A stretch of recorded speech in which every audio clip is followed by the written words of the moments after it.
let's do a couple of things.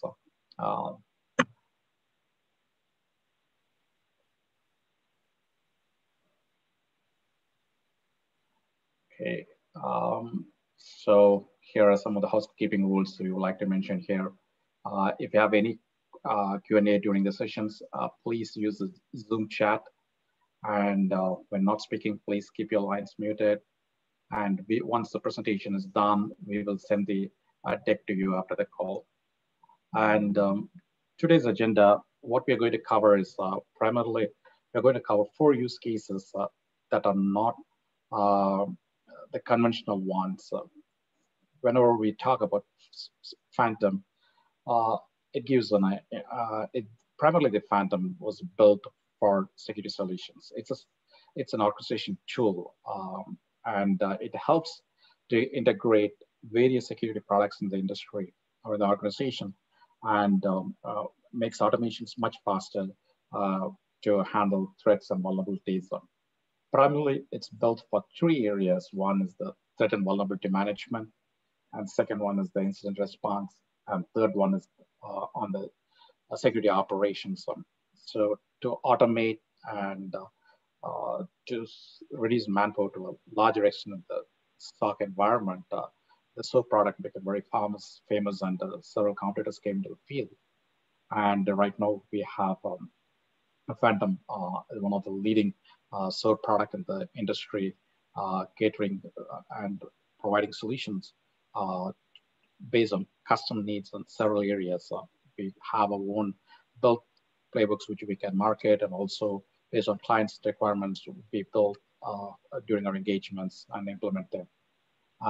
So today we are going to take a path away from the conventional one, because every time we talk Phantom, it's about security and how we are going to get the, and mostly it'll be Splunk integrations. What we're going to do today is how Phantom can be used for some of the IT ops functions. So that is how, because when we go and market Phantom, this is one specific area where we have the questions. Every time we talk about data sources, we think about data we getting from Splunk and integrating Splunk, getting the events, and then are working through all the threats, doing a mitigation on that one, and building solutions using that model. Now we are going a little bit away from that. What if this particular product can be used in some of the IT ops environment?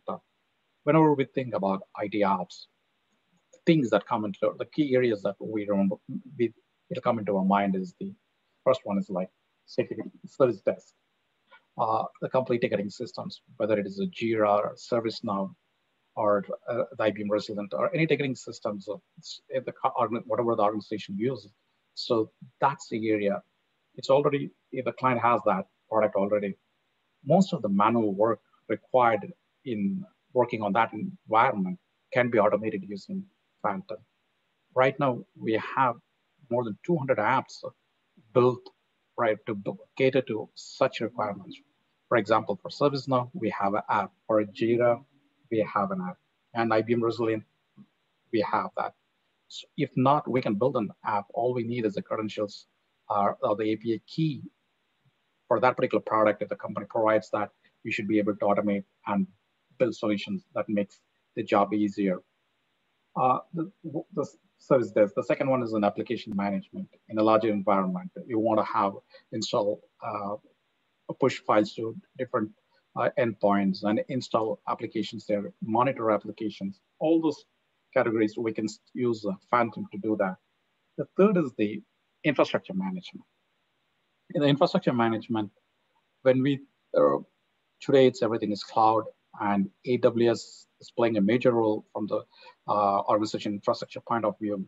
So for AWS alone, right now, with the latest version, we have around 12 to 13 apps to integrate and automate things.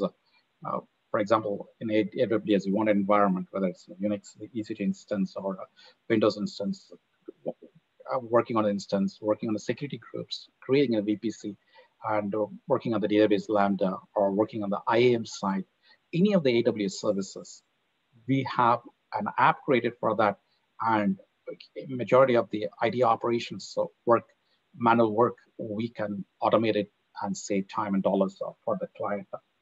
So today we are going to focus on 4 use cases. The first one is the hardware monitoring. The second one is we are going to use, on the infrastructure side, we are going to use AWS app. And the third one is on the service ticket management. We are going to use the ServiceNow app and show how we can use a Phantom to integrate and use those apps. And the last one is monitoring remote apps on how we can monitor running applications and detect if there is anomalies found and what remediation action can be taken. So those are the 4 use cases we are going to focus. And I'll be doing the demo with the first 2, the hardware monitoring and the AWS security group. And my colleague Ashwin will be covering the monitor report apps and the service ticket management.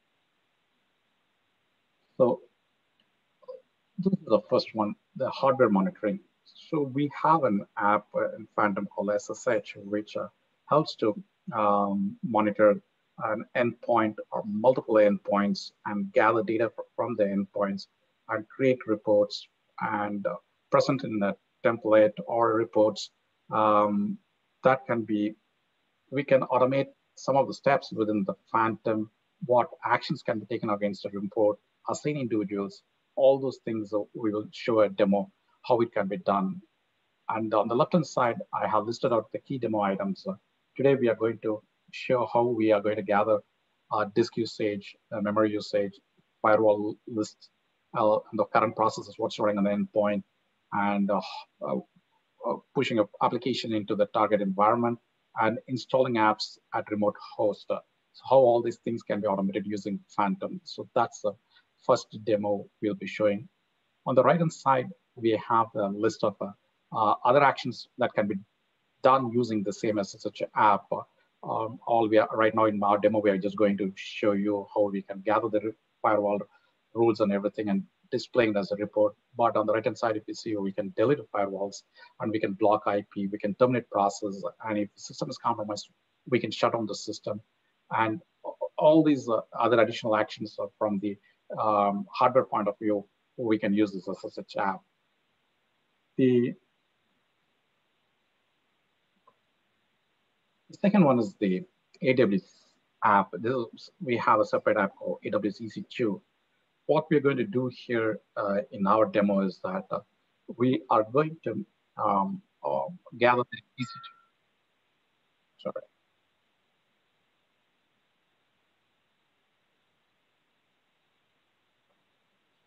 We are going to gather the EC2 instance details primarily from the security group point of view. This is a use case where what if a current security group that is assigned to the EC2 instance is compromised, and we want to remove the security group and add a new group that is to mitigate any unauthorized access to the environment, and then collect the data, whatever we did, what instance was added, what security group was added to the instance, and what was removed, and gather those data. And there is a separate area where it is in one of the AWS services, the AWS Security Hub, where it's like all the security alerts are there, or we can go and manage those alerts and add those notes to, as those results to, as note to that particular event. And also, once all these actions are completed, we can monitor the connections currently, what's coming there. So that's primarily what we're going to do in this playbook. And on the right-hand side, I have listed just only 5 items what we're going to do the demo today, but all other actions that can be done using the EC2 app is listed there. You can see pretty much we can create a VPC, attach it, delete the VPC, and detach an instance. And if a complete instance can be stopped, all those actions from the infrastructure point of view, from the IT ops side, Phantom will help immensely to do these things. The only thing right now is the use cases. And if the design team can sit with the client, gather the requirements, what needs to be done, and for each use cases, we can provide a custom solution, and we will be able to deploy it in their environment. The next two items are which Ashwin will be covering is this is the third one is the basically this is a combination of a security and IT operations, because security, what we're doing is we just detected a threat through a phishing email. We collected the data as all the key indicators, IOCs, and what we're doing with that, what all the reputations and analysis we do.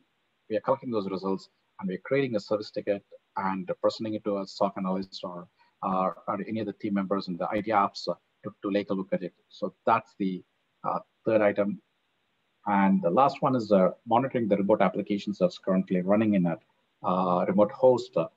Here, what we're doing is that because it's a Splunk environment, what we work mostly right now, we are going to monitor a universal forwarder that's running in the remote host and to see whether everything is running fine.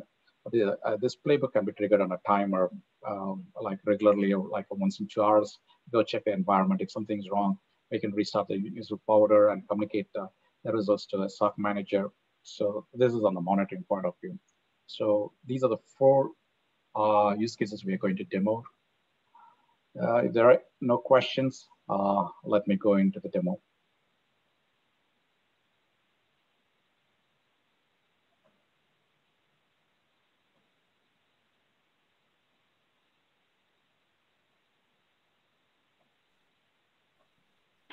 Okay, for the people who seeing the Phantom platform for the first time, I just want to give a small introduction. This is a home page where you'll have a dashboard providing a different kind of metrics to the executive, whether it is from the ROA point of view and the number of playbooks that's running, from the events that is coming there. This, from the severity point of view, these dashboards, these are all widgets that can be customized, and based on the client's environment, we can build this dashboard and present to them. Right now, I'm running this one in the test environment, so you can see the number of events and number of playbooks and everything will be very less. And on the left-hand side, this is a key menu. Right now, we will not focus more on that. Just a few items where I will cover. The first one is the apps.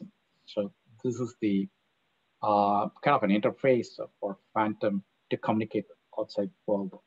Basically, any different products of what's available in the market, security products. Right now, our engineering team has put together more than 200 apps, and it's a kind of an evolving process where they go, they find new versions or new functionalities and everything.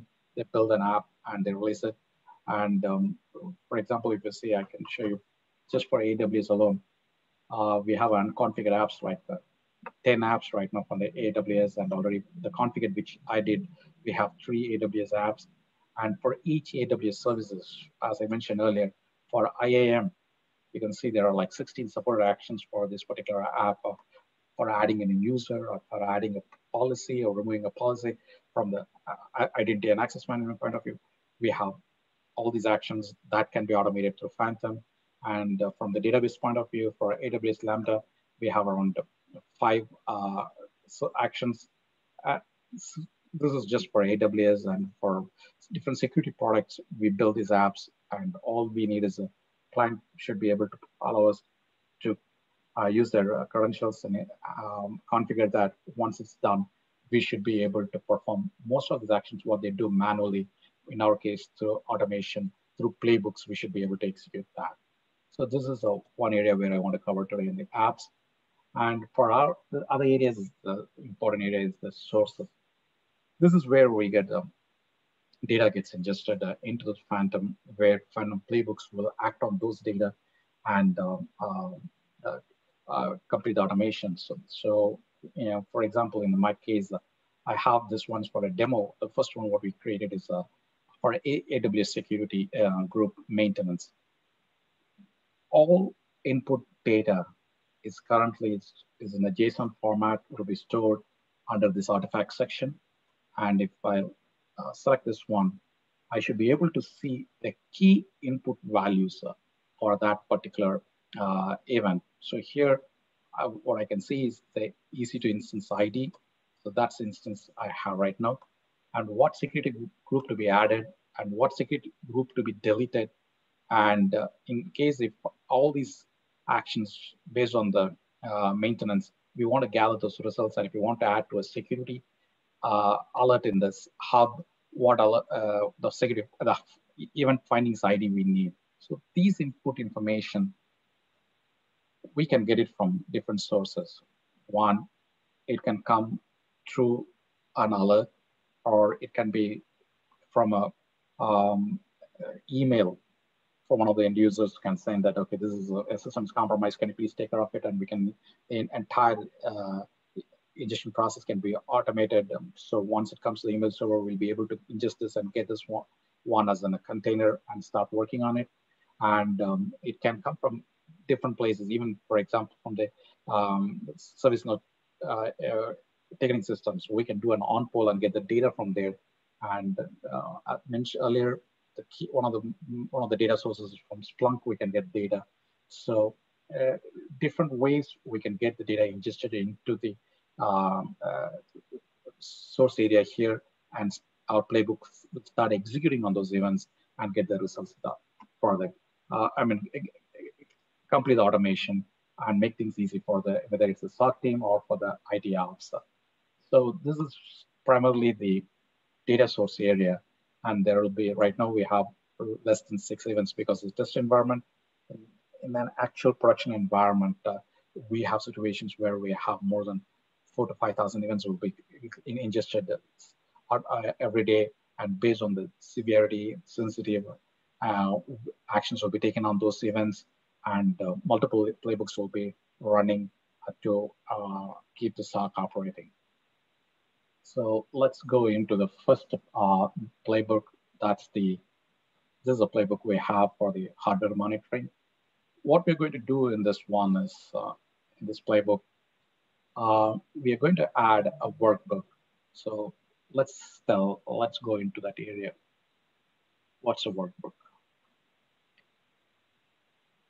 It's the administration.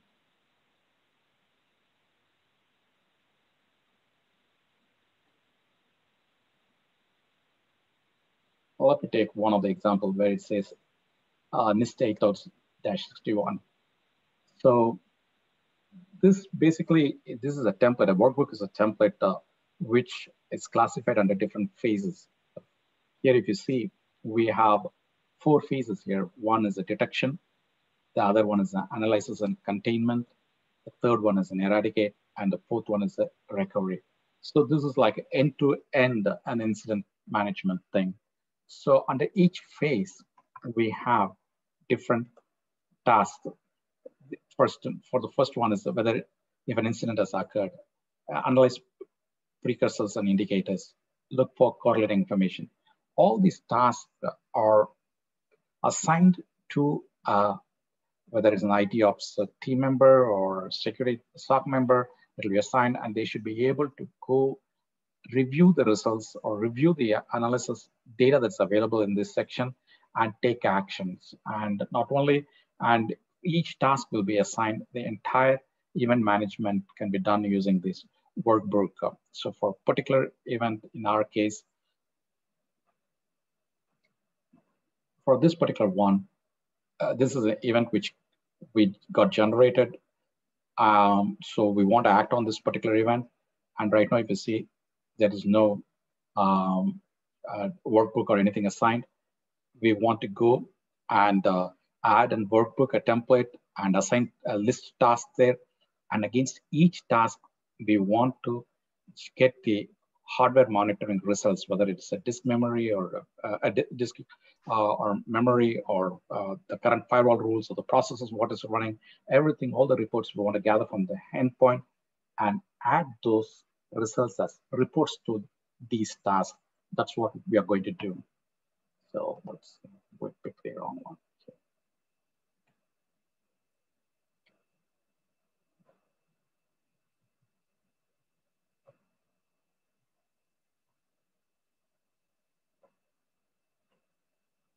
Okay, and before running, what we are going to do is I've listed three inputs here. One is the host IP. That is a place where I want to go and collect the data, all the hardware monitoring results I want to gather from there.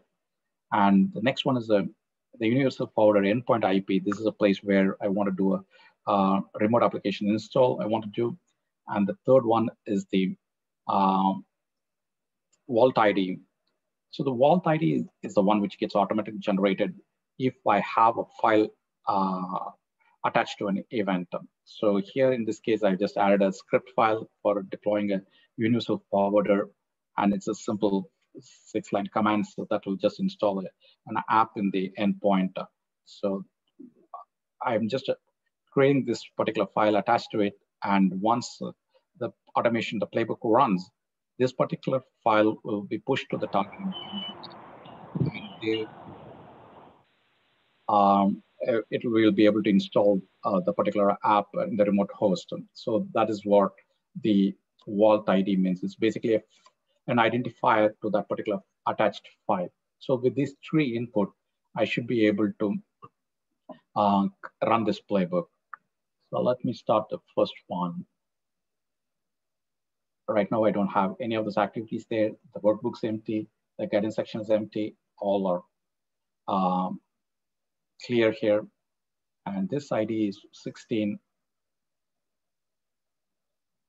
Usually we use a playbook debug on this one to go and test this playbook.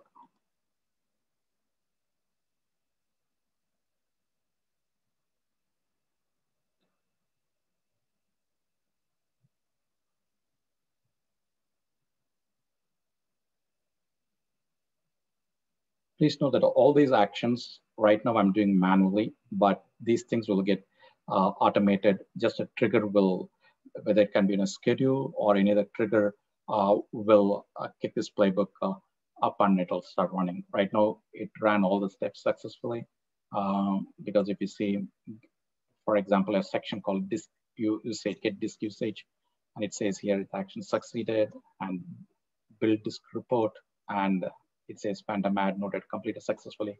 So every step in that playbook is completed here.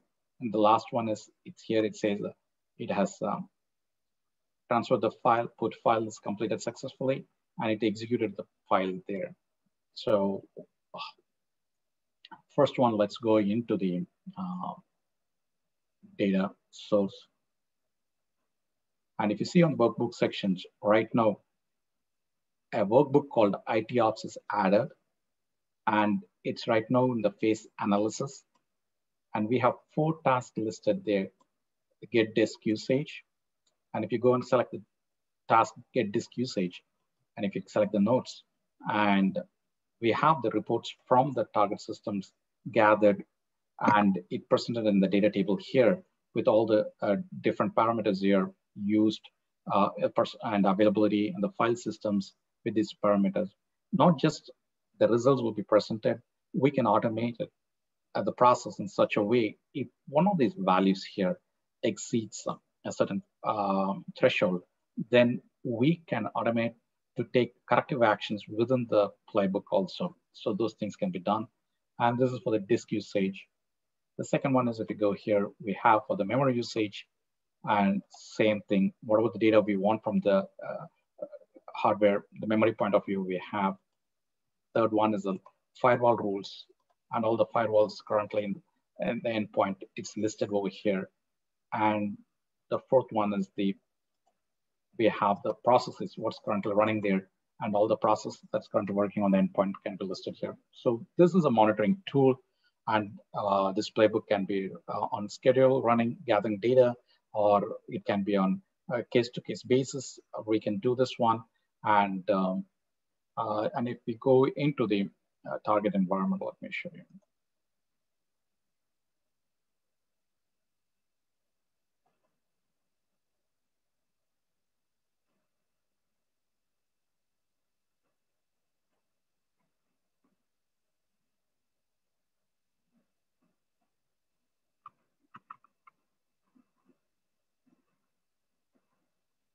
And you see, this is the file which got transferred here. The deployment to this particular script. And if you see right now,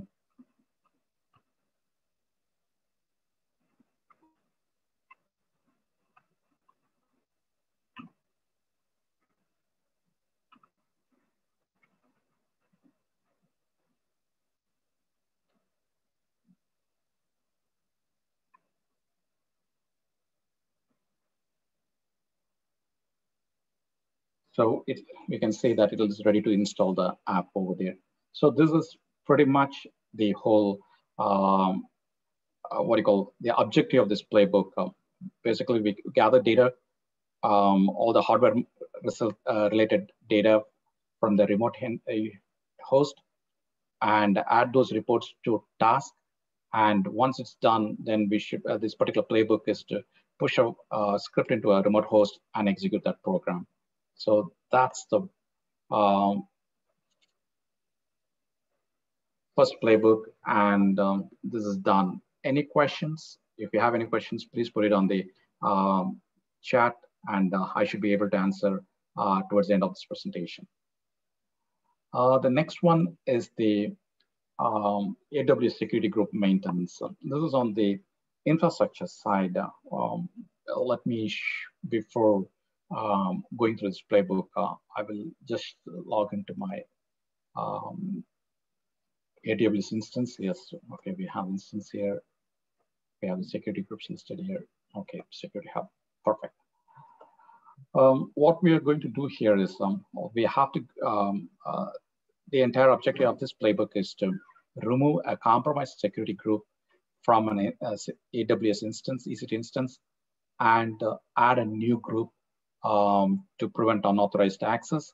And the next one is that once it's done, add comment to the event and add results to a security hub alert, and then gather all the connections after the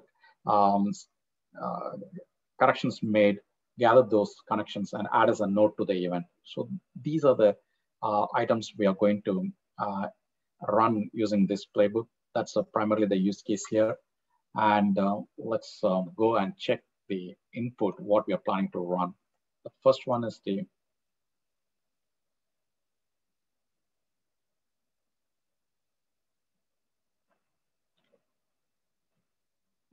here, if you see the input, there are 4 inputs we have here. The key one is the instance ID, the EC2 instance on which we are going to work. And here we want to add one group, and the other one is security group to be deleted. And the findings ID is a unique identifier to a AWS Security Hub alert, where we are going to gather the results from our playbook and present it there. So these are the 4 input we are going to use. But let's see from the instance right now.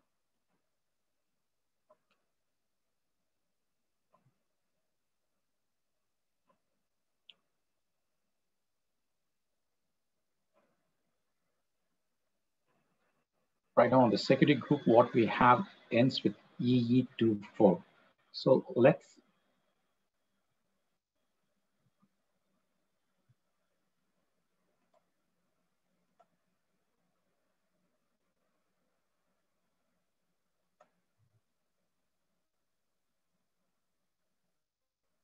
us remove that group from the instance.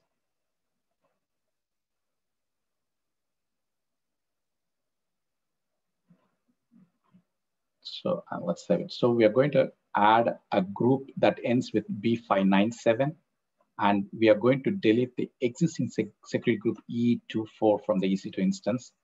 And let's save this one. So this is the currently, this is the EE24 instance, which is compromised. And in the security groups, I have around 24 security groups added for different testing purposes. So the ones which the EE24 is the one deleted, I have highlighted here. And the new group, the B597 ends with B597. That's the one I'm going to add. And the third one is the security hub. Let's do one thing. We will go and let's see, this is the first alert. Let's select this one. And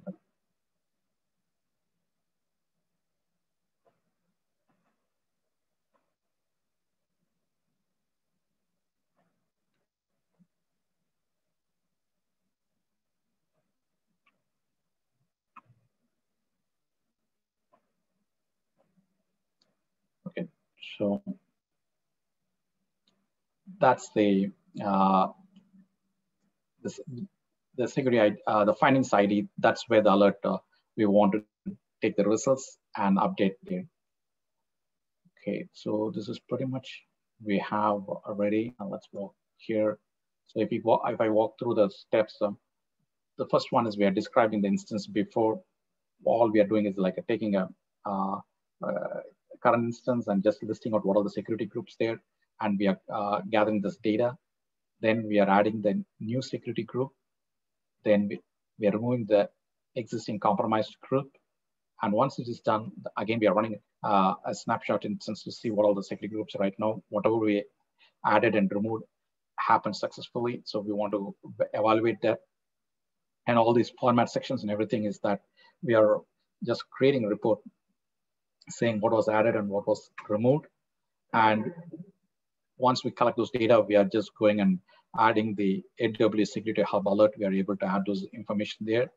And also, once all this is done, we are listing the current connections to the EC2, and we are building that report and adding that to the event as a report for the IT ops team to take a look at it. So this is the use case for the AWS Security Group maintenance.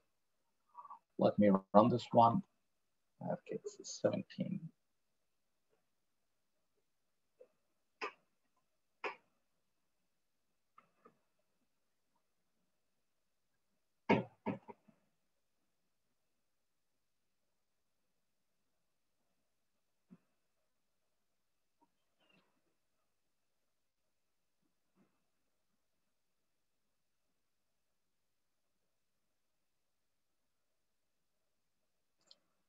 Yeah, I think everything went well. Let's go and check the event, what happened here. And on the left-hand side, you can see this is activity sections where it kind of gives all the steps that executed successfully. And also you can see the comment here, before this playbook run on the instance, we have the following security groups. We had the EE24 as a security group listed there. Once it is done, a new group was added. This is what we have. And on the AWS instance, this is the old one, EE24. When I refresh this page, it should go. And the new group of B597 was added. And if you go into the security hub here, and if you see, it should be get updated over here with the details here. And it's running, it's slow. We should have the results shortly. And on the EC2, this is pretty much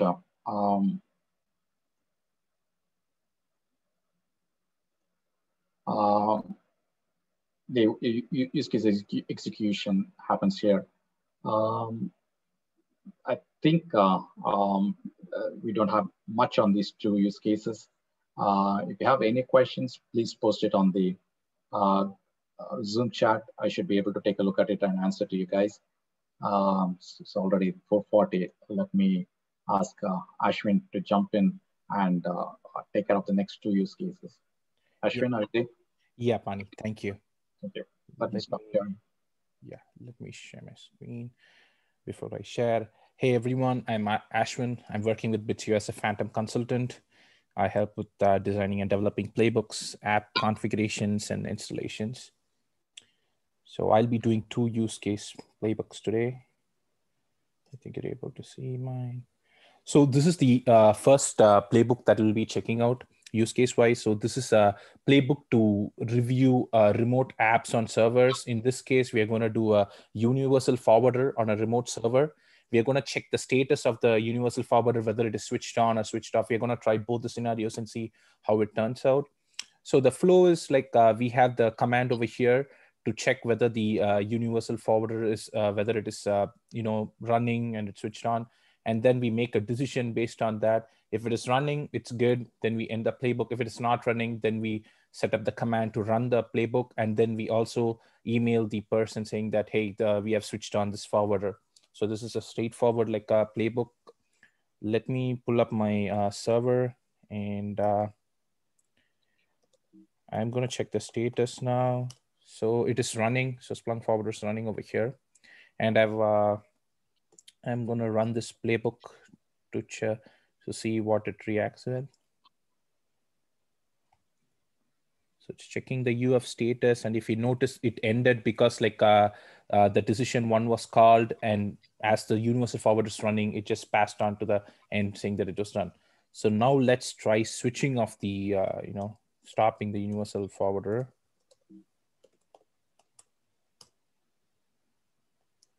So it is shutting down right now. And if you see the status, it is not running. So now when we run this playbook, it should start the universal forwarder service on the server, as well as send an email to us. So I am testing it, and it should show a red mark saying that the universal forwarder switched off. And if you see here, it's starting the universal forward right now, and it's also sending an email. So if I check the status over here, as you see, like it has turned on the universal forwarder, and we from it was not running, and now it is running. The API call was called to set it up, and we also got an email saying that this universal forwarder was not running, and it started the universal forwarder. So you can set up whatever email you want. It's just like over format block over here that we formatted the message. We can add any message that we want. So this is the first use case. And if you notice over here, we have the command for checking the status of the universal forwarder in the first action block. This is the SSH app that we use to connect to the remote server. And based on the decision, we are checking whether it is running or not. And once again, like we are doing the same SSH app for starting the universal forwarder. So it's this is the first use case. If you have any questions, please drop it in the chat. And the next use case is one for the, it is a mixture of both IT ops and security playbook. This is where the concept of like parent and child playbook comes in. So if you notice over here, we have this demo indicator analysis playbook. This is called as the parent playbook. This is made up of multiple playbooks. That's why this is called as the parent playbook. So I'm going to show what this playbook is made of. So this is the demo indicator analysis playbook that we saw just now. So it is made up of like 4 different playbooks. One is for file hash repetition, one for IP repetition, one for URL repetition, and for domain repetition. This is for like, doing for top 4 IOCs. We are doing a repetition playbooks, and we have clubbed it all together. And under each of these playbooks, each of these is a separate playbook for checking the repetition checks. For file hash, we're using virus total, hybrid analysis, different apps for checking the repetition. Same with IP, we're checking the geolocation IP app, whose IP app, IP analysis app, we're using that. For the URL and domain repetition, we're just using virus total to run the repetition checks. So all these playbooks put together make the major parent playbook called the demo indicator analysis. And after all these repetition checks are done, we create a ticket on ServiceNow for the administrator to take a look at and make a decision about the thing. And the other part we do is, this is an event that against which we'll be running. Over here, we have the master event that has like the 4 different IOCs, the domain, file hash, URL, and the IP address. So once we run the repetition checks, we'll be adding different artifacts for each and every IOC. Let me run it against this container. Oh, sorry, this is not this one. It's over here.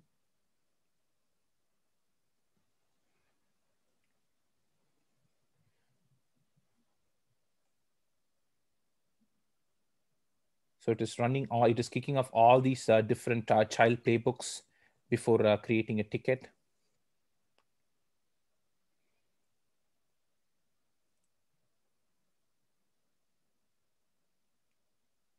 Let's creating a ticket right now.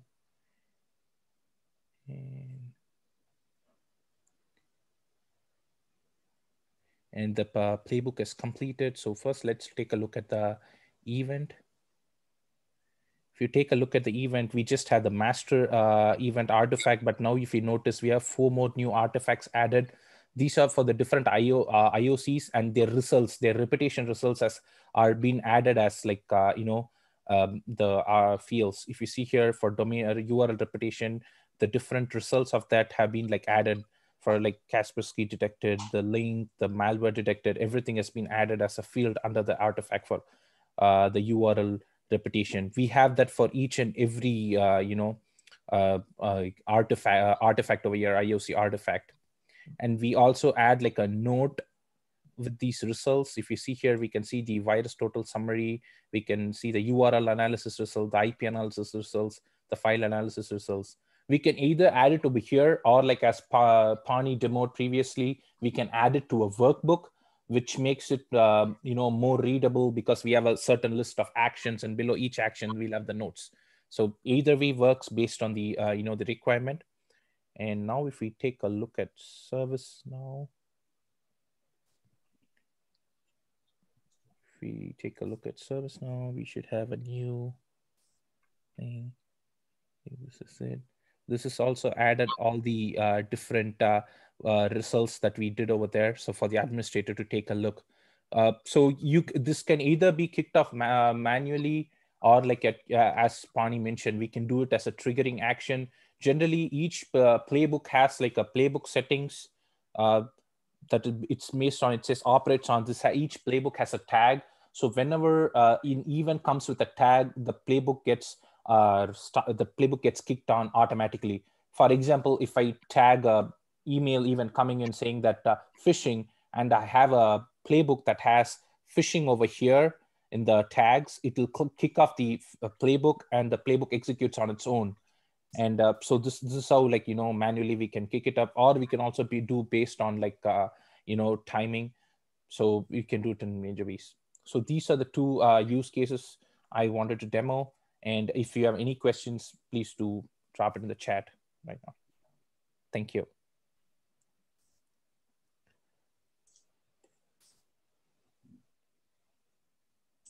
Oh, thank you, Ashwin. Thank you, Paul. Okay, do we have any questions in the chat? Okay. I don't see anything. Thanks everybody for joining this call, and we will be having more sessions like this organized. And if there is anything you would like to address, please let us know. We should be able to cover that in our future presentations. And once this call is over, we should be able to get a copy of this presentation to all of you. Thank you, everybody. Thank you, Ashwin. Thank you. Thanks, guys. Thank you.